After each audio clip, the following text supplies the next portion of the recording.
वकील अलबेला की शानदार प्रस्तुति। प्रेम से बोले बाबा मोटेश्वर धाम की।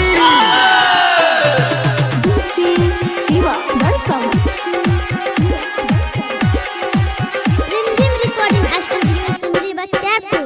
चलो हे भौजी बाबा दुआरी छियै सबन के सोमवारी, छोरा ने कम सुख जीवन में पैबो, बाबा मोटेश्वर के दर्शन करैबो हे, बाबा भोला जी के दर्शन करैबो। चलो हे भौजी बाबा दुआरी छियै सबन के सोमवारी, छोरा ने कम सुख जीवन में पैबो, बाबा मोटेश्वर के दर्शन करैबो हे, बाबा भोला जी के दर्शन करैबो।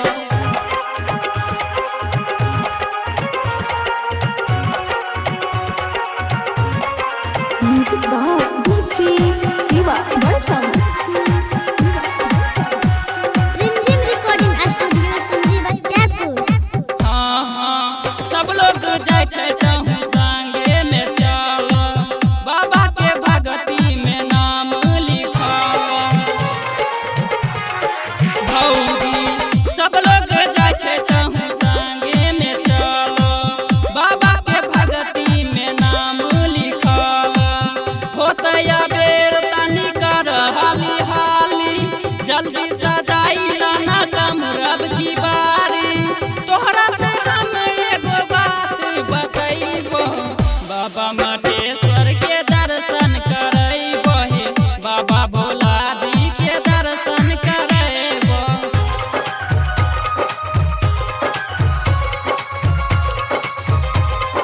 Music by DJ Shiva बरसम।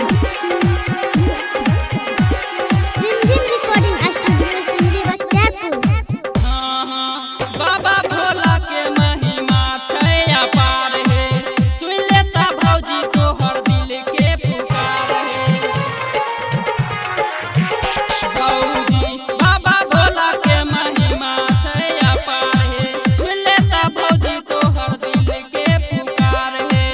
कहे चलो सासी छोटका दे बराबा, रवि किशन से हम विनती है कराबा, भूले ने पैबो ते गाड़ी से पहुँचैबो हे, बाबा भोला जी के दर्शन करैबो हे, बाबा मोटेश्वर के दर्शन करैबो।